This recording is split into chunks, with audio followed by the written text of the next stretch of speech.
Presents by black screen motivational thoughts. जीवात्मा के द्वारा पूर्व जन्म में किए गए कर्मों को प्रारब्ध कहते हैं। प्रारब्ध जीवात्मा के द्वारा किए जाने वाले पाप पुण्य का लेखा जोखा होता है, जिसके आधार पर ही यह तय होता है कि जीवात्मा मरण उपरांत किस योनि में कितना समय रहेगा, उसकी मृत्यु कैसे होगी, जन्म कहाँ होगा, कर्म क्या होगा इत्यादि नियत होता है।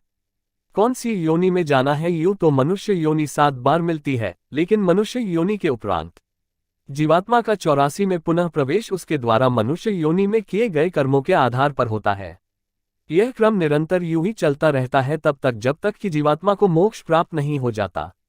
मोक्ष यूं ही नहीं मिलता, बड़ी मुश्किल से मिलता है, क्योंकि मनुष्य जानता ही नहीं है कि मोक्ष कैसे प्राप्त होता है। तो फिर मनुष्य को 84 से मुक्ति कैसे मिलेगी? आप स्वयं ही विचार करें कि यदि आपने पुण्य अर्जित किए हैं तो आपको इसका फल भी मिलेगा कि आपको अगले जन्म में सुख मिलेगा। एकमात्र पुण्य अर्जित करने से या भगवान की पूजा पाठ, यज्ञ, आराधना, व्रत, उपवास, दान, धर्म, नित्य दर्शन करने से मोक्ष नहीं मिलता। यदि ऐसा होता तो आज भी कई साधु संत सतयुग से तपस्या में लीन बैठे हैं, जिन्हें इतनी शक्ति मिल चुकी है कि वे जो चाहे कर सकते हैं, जिनके लिए कुछ भी असंभव नहीं, उन्हें तो मोक्ष नहीं मिला। तो फिर एक सामान्य मनुष्य अपने मन को झूठी तसल्ली क्यों दे रहा है, न जाने किस भ्रम में है।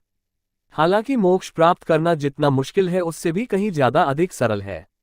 मनुष्य सहज ही मोक्ष पा सकता है, लेकिन पता तो हो कैसे? दुनिया में कई गुरु हुए जिनके द्वारा और धर्मशास्त्रों के आधार पर बताया गया कि क्या सही गलत है और कैसे जीवात्मा को मुक्ति मिलती है, लेकिन फिर भी मनुष्य अंधकार में है, क्योंकि जो आपने सुना, पढ़ा, जाना इत्यादि सब कुछ अधूरा सत्य है। पूरा सत्य इसी चैनल के माध्यम से या फिर एक ही समय में लाइव सारी दुनिया को बताया जाएगा। लेकिन सही समय आने पर आपके सारे सवालों के जवाब आपको बिना कोई सवाल किए ही मिल जाएंगे। सुनते रहिए ब्लैक स्क्रीन मोटिवेशनल थॉट्स।